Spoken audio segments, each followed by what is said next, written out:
From the Ogilvy era to the connection economy. In the Ogilvy era, it was the creative agencies that did the heavy lifting. They created brand stories. They bought media space. They decided how your brand would play out in the public conscious. It was fitting, therefore, that the creative agencies became the stars of the era.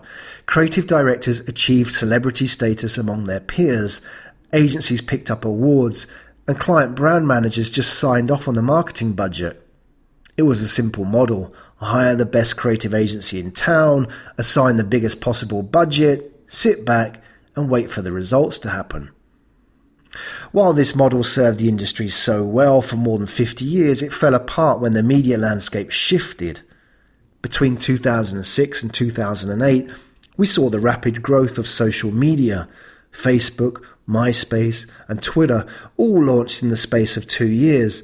During this period, social media went from near zero to hundreds of millions of people. On the face of it, the Ogilvy era was still working. Brands like Nokia were able to throw spectaculars like the 5800 launch. The award shows were glitzier than ever, and who cares what teenagers think anyway? Beyond the veneer of normality lay a fundamental shift that was redefining how marketing would work in the 21st century. In the Ogilvy era, stories spread through the official, centralized channels. You bought media space on a TV network because you were pretty sure a certain group of customers would be watching at a certain time. Today, however, it doesn't work like that. Stories spread fast between customers. If you discover a fantastic coffee in town, you take pictures on Instagram, tweet your experience, and share it on Facebook. Not only does this experience spread to your immediate network, but through sharing, it spreads to their networks too. Imagine how that changes how people experience brands. Previously, you found out about brands through the TV, on the radio, or in a magazine. Today, however, you find out about the same thing through people sharing those experiences in your network, even when they're in the bathroom. We trust the experience of our networks far more than the official media. A friend reviewing a cafe is far more trusted than a review in a magazine, even though the latter is written by a professional with years of experience. This is the connection economy, where experience moves fast and wide.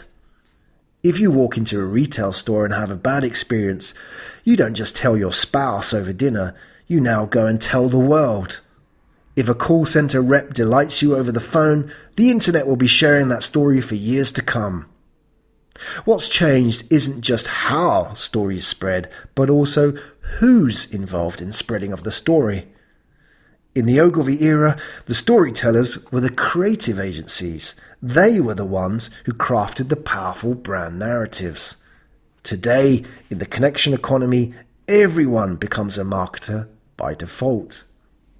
We're not just talking about your customers. Think about how every single person in your business has become a marketer too. They all have their own networks. They all talk about your brand on a daily basis.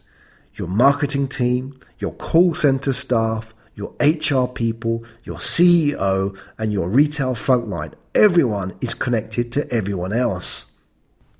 When the CEO stands up on stage and tells the story of how the company began, she's a marketer.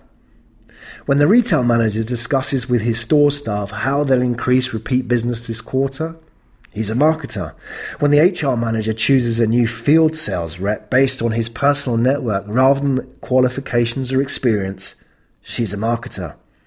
When a call center rep creates a positive brand experience with every call, customers then talk about their experience to coworkers who then talk about it with husbands at dinner. So yes, to answer the Ogilvy era diehards, people still watch and are aware of advertising, whether it's on TV or social media. But the key here is that the official brand story is just one of many stories out there about your brand today. Just look at the data. 81% of customers under the age of 30 buy smartphones today because of what their friends said. Think about what that meant to Nokia. Before the connection economy, Nokia's official marketing could influence nearly 100% of phone purchase. Today, it counts for less than 20%. Any brand committing the majority of its marketing budget to a strategy that yields the minority of its results is destined to failure.